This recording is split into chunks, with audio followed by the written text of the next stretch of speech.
Bonjour mes aquarellistes, voici la page 8 de notre grimoire, la petite déco de la page de gauche. On change cette fois un peu de support pour le temps, on passe au sablier. Pour ceux qui souhaitent décalquer, le dessin à imprimer est bien sûr dans la description. Alors pour ceux qui ne savent pas comment on accède à la description, sous la vidéo vous verrez le mot plus, vous cliquez sur ce mot et vous aurez toutes les informations. Et une fois que vous aurez décalqué votre dessin, vous pourrez ensuite avancer la vidéo au minutage indiqué ici. Pour les autres, c'est parti pour le dessin.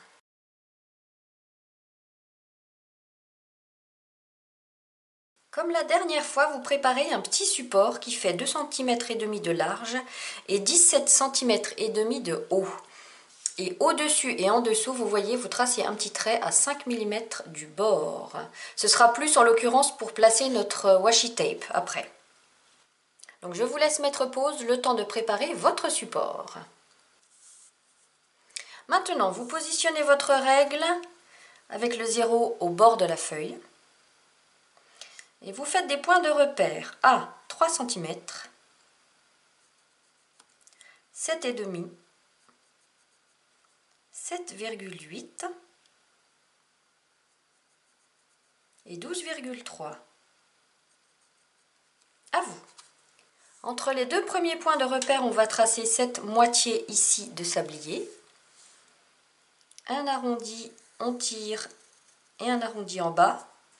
Alors si vous n'êtes pas sûr de vous au niveau de la ligne droite, vous prenez une règle et vous en tracez une toute légère. Donc là, moi, je suis à 7 mm du bord. Voilà, vous voyez ce que ça donne. Et entre le troisième et le quatrième point, on fait pareil. Un arrondi, le trait et un arrondi en bas. Si vos arrondis ne sont pas les mêmes, ce n'est pas grave. Comme je dis toujours, on reste dans l'artisanat. À vous. Au-dessus ici, on fait un petit bouton avec des stries. À vous. Et en bas, pareil. À vous. Comme un petit bouton pressoir de nos montres à gousset, d'accord? Le trait à la règle que j'avais fait, je peux l'effacer afin qu'il ne me perturbe pas. Vous pouvez faire de même.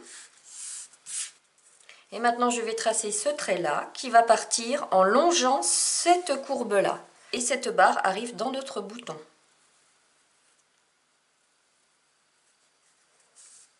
Donc je descends. Si ça vous rassure de le faire à la règle, vous le faites à la règle. Et vous suivez les courbes. Ici comme ça.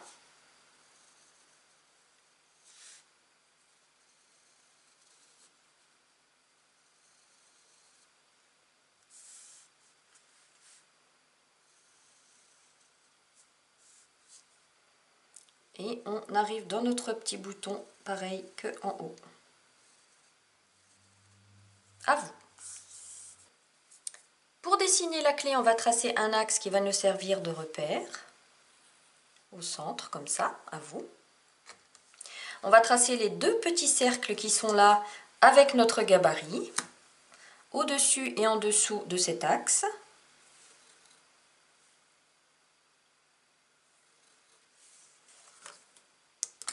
À vous. Tout autour, on fait un 8 qui longe ces deux petits cercles. À vous. Ici, une pointe. À vous. Et vous voyez, là, je touche déjà mon bord. Donc, je ne vais pas faire mon petit anneau que j'avais fait ici. Je vais juste faire mon losange. Ça sera un trou. À vous. Donc, si vous avez la place de faire le petit anneau qui est là, vous le faites. Et ici, on descend de part et d'autre de notre axe et on continue, pareil ici, de part et d'autre de notre axe. À vous. Et là, on suit les traits du dessin avec l'espace qui nous reste. À vous. En dessous, je prends mon gabarit le plus grand. Et à peu près à 5 mm du bord, je le positionne, du bord inférieur. Et je trace. À vous. Pour tracer le bord ici, le tout petit rebord jaune, je le double.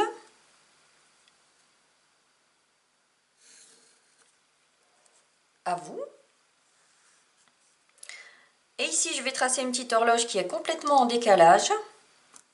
Donc, coupée aux 3/4. Et pareil, je la double.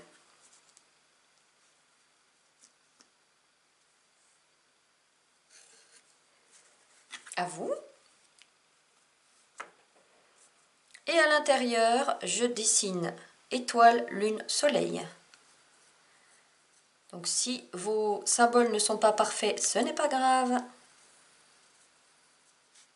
Donc le soleil, c'est d'abord un cercle, après c'est des pétales tout autour, comme une fleur.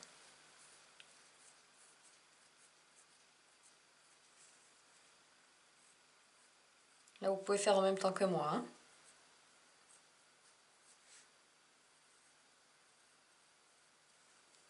Voilà. Je positionne mes chiffres.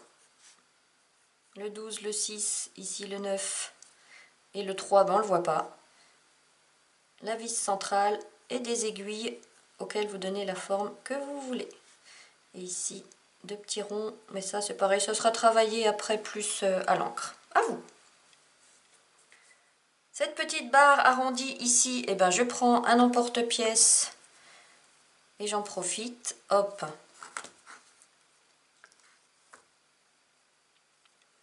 Et je le double, hop, à vous. Le petit support où il est fixé avec une petite vis au centre, à vous. Ici les trois rouages, eh bien écoutez, vous prenez des petits gabarits et vous les positionnez en les faisant se chevaucher. Là je vais changer de taille, je vais en prendre un plus petit. À vous. Au centre, on fait leur petit cercle central. À vous. Et après les petites décos ici, bon, on pourra les faire directement à l'encre, hein, c'est pas compliqué. Et on les relie à notre barre ici, tout simplement comme ça. À vous.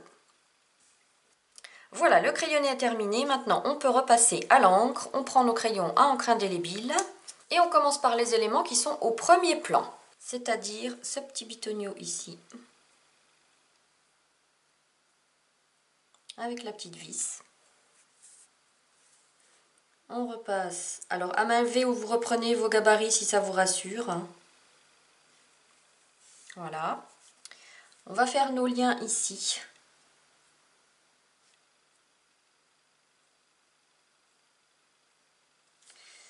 Et la barre comme ceci. Et cette barre, elle descend.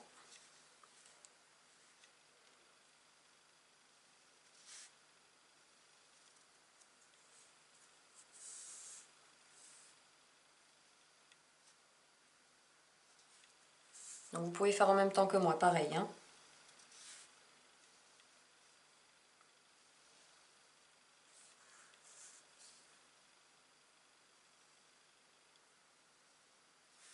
Et elle va rejoindre à l'arrivée notre petit bouton. Hop.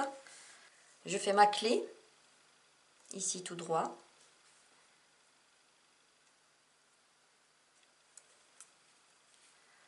Mon losange qui sera un trou. Alors attention, vous ne tracez pas cette partie-là. Vous empiétez, vous partez directement là-dessus. Notre pointe. Hop. Nos deux petits cercles. Et l'autre petit losange qui est là. À vous. La partie inférieure du sablier. Oh, j'ai tremblé. Hop. La partie supérieure. Alors pareil, d'abord le petit bouton. Et la partie supérieure.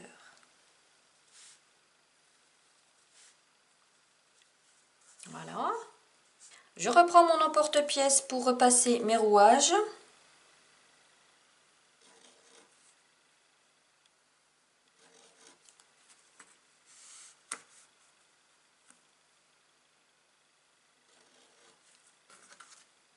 Et mes trous au centre.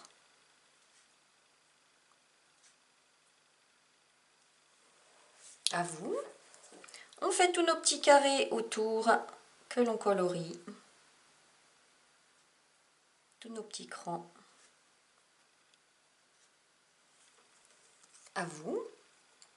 On fait pareil des petits crans de ce cercle-là. Alors vous vous occupez pas des dessins qui se chevauchent, vous vous laissez pas perturber par eux.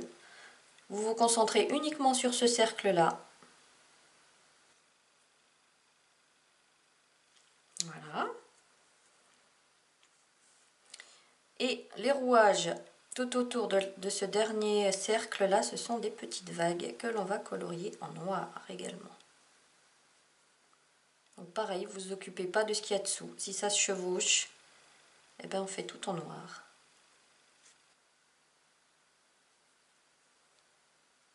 Voilà. Autour de ce cercle, une ligne noire plus épaisse.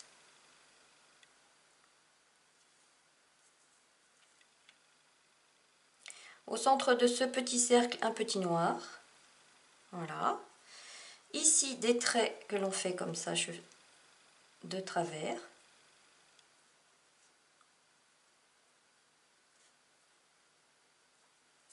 Tout autour ici, ce sont des ronds noirs.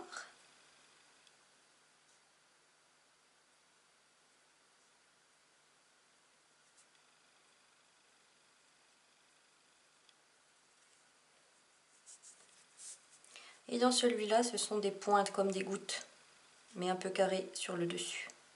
Ou des points d'exclamation plutôt, voilà. La barre verticale d'un point d'exclamation.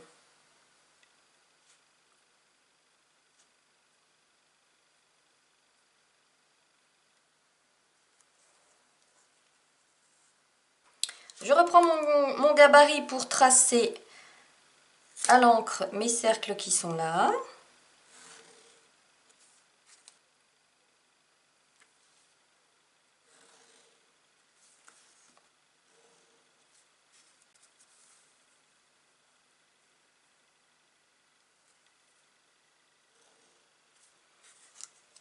Voilà. Et je repasse mes petites formes.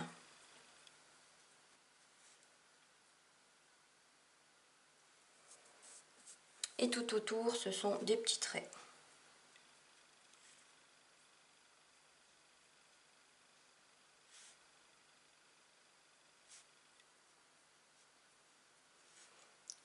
Mes chiffres. Des petits points pour le 6, pour le 7 et le 8 et le 11. Et le 10 et le 11. Et pareil pour le 8. Et puis les aiguilles, auxquelles vous donnez bien sûr la forme que vous voulez. Et puis on peut donner un petit peu de mouvement vieillot avec des petits traits dans la petite barre métallique qui tient l'ensemble. Et pareil, cette petite barre courbe qui est là. Et pour le sable, ce sont des petits points. Comme ça. À vous. Voilà, maintenant on peut tout gommer. Et donc notre dessin est terminé. Bienvenue à ceux qui ont décalqué, ils arrivent à l'instant sur cette vidéo. Je vous montre de près à tous pour que vous puissiez contrôler si vous avez bien tout pareil, décalqué ou dessiné. Et si c'est bon pour vous, eh bien, on peut passer à la mise en couleur. Alors pensez à bien fixer votre feuille et dans un premier temps, ce qu'on va faire, c'est qu'on va juste masquer nos symboles ici avec de la drawing gum. Pourquoi je vous les fais masquer? Tout simplement parce que ici, je ne vais pas faire comme ces couleurs-là. Je vais faire un fond bleu et les symboles en jaune, d'où l'importance de les masquer. Donc là, c'est vraiment pas large. Je prends un cure-dent, ma drawing gum et c'est parti. Voilà, pendant que ça sèche, je suis en train de me rendre compte, pour ceux qui ont fait le dessin, j'ai oublié de vous faire les petits motifs qui sont là. Donc on va les faire maintenant. On alterne un cercle et puis un carré.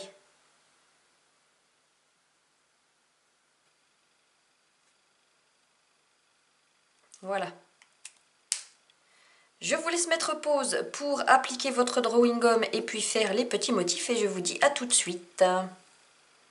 Allez, nos petits rouages qui sont là, c'est tout simplement du jaune avec un petit peu de terre de sienne ou bien de rouge anglais pour donner du mouvement. Donc c'est pas compliqué du tout. On va même appliquer l'ensemble à sec parce que c'est pas large, hein, tout simplement. Donc du jaune pour ces deux-là. Et puis un petit peu de terre de sienne. Histoire de ne pas avoir trop de platitude, vous voyez ce que je veux dire. Voilà, à vous. Et puis du gris sur le rouage du milieu. J'attends même pas que ce soit sec, je l'applique directement. Et puis il va y avoir des tons verts là où ça se croise. Vous passez dessus.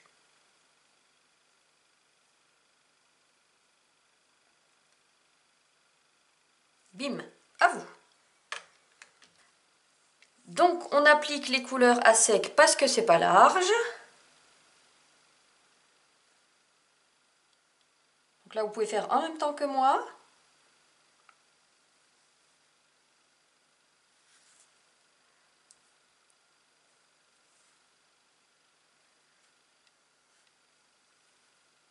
Vous évitez le petit bitonio avec la vis là. Hop. Et puis je vais chercher ici mon rouge anglais. Alors rouge anglais, marron, terre de sienne pour donner une petite ombre à gauche. À gauche si vous pouvez, sinon vous repassez tout, c'est pas grave. Hein. Histoire de dire qu'il y a une ombre quoi.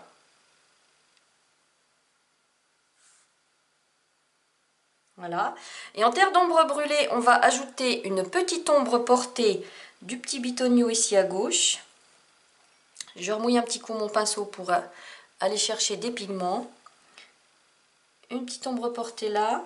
Une ombre portée sous le petit support avec la vis. Et une ombre portée ici du petit bouton qui est à droite. Et aussi une ombre portée sous chaque rouage. Comme ça. Nos petits boutons pressoirs, bah c'est pareil. Une base de jaune. Et une petite ombre en rouge anglais. Et en bas pareil, une base de jaune. Et une ombre en rouge anglais ou en brun. À vous. La clé pareil, une base de jaune à sec.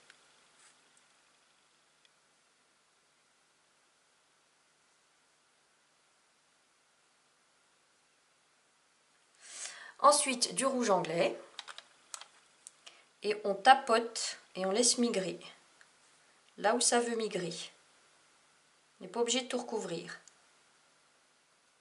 Et pareil avec le terre d'ombre.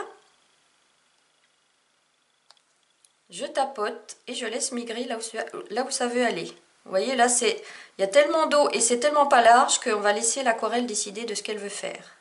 Par contre, ombre portée de cette partie-là, ici, je vais chercher un peu de gris. Et je fais un petit chouïa de gris à ce niveau-là. Voilà, à vous. Pareil pour cette partie-là, une base de jaune. Rouge anglais.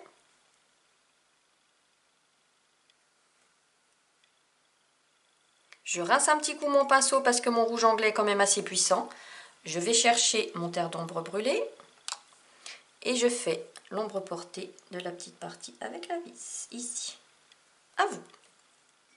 Ici, je vais faire tout mon tour en jaune.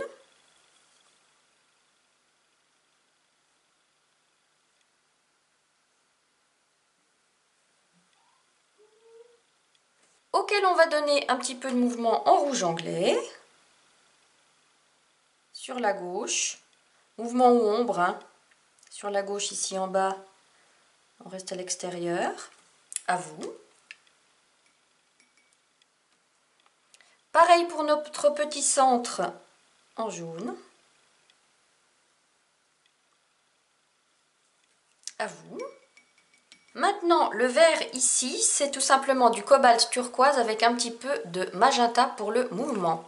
Donc je garde mon petit pinceau, je mouille l'ensemble, je vais chercher mon cobalt turquoise.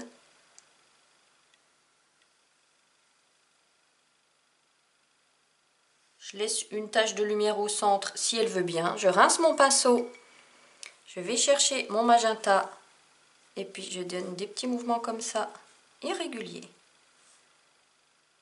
À vous. Et je fais pareil en bas. Je mouille tout. Mon cobalt turquoise. Je fais tout le tour. Je laisse une tache blanche au centre. Mon magenta. Et des petits traits.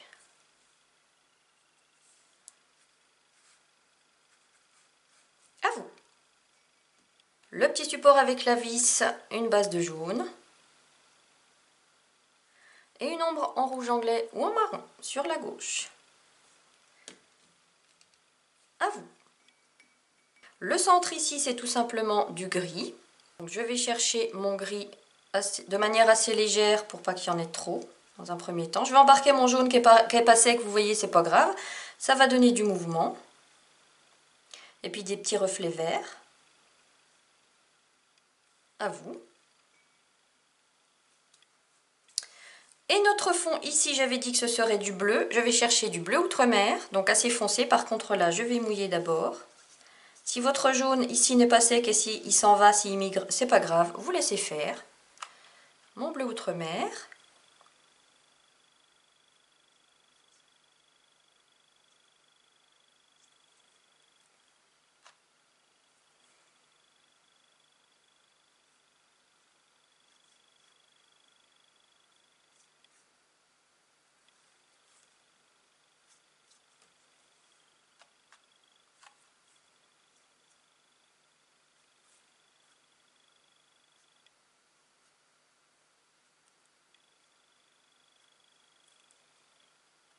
Voilà, vous allez en chercher autant de fois que nécessaire pour donner l'intensité que vous souhaitez à ce bleu.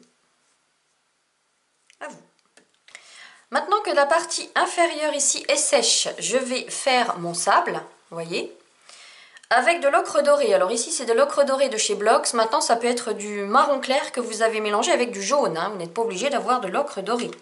Et cet ocre, je vais l'appliquer à sec au niveau de mon sable par-dessus, sans m'occuper du bleu qui est déjà sur le papier. Hop, à vous. Alors vous voyez ici, je trouve que mon jaune, il est un peu plat par rapport à mon grand tour, où j'avais rajouté quand même du rouge anglais pour donner un petit mouvement. Donc je vais rajouter un petit peu de rouge anglais sur le pourtour extérieur ici, ça sera plus cohérent. Donc je vais chercher un petit peu de rouge anglais et je le rajoute.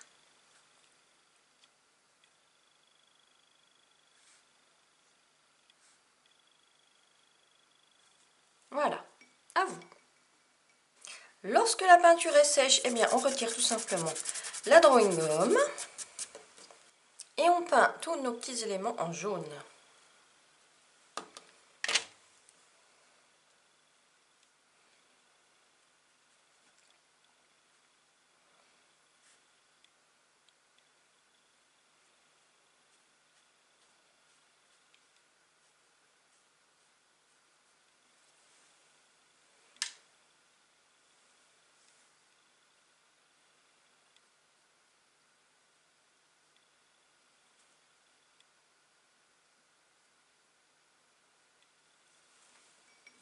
Voilà les amis, cette illustration est terminée. Alors je ne découpe pas tout de suite mes marges, je les garde pour voir comment je vais organiser ça sur mon grimoire. Voilà, j'espère que ça vous a plu. Je voulais vous remercier pour tous vos commentaires sur ce projet du grimoire. Ça fait chaud au cœur. Merci aussi pour tous les échanges que l'on peut avoir. La semaine prochaine, je publierai l'atelier de la page 9. Tout ce que je peux vous donner comme indice, c'est qu'on reste dans le sable. Prenez soin de vous, à bientôt.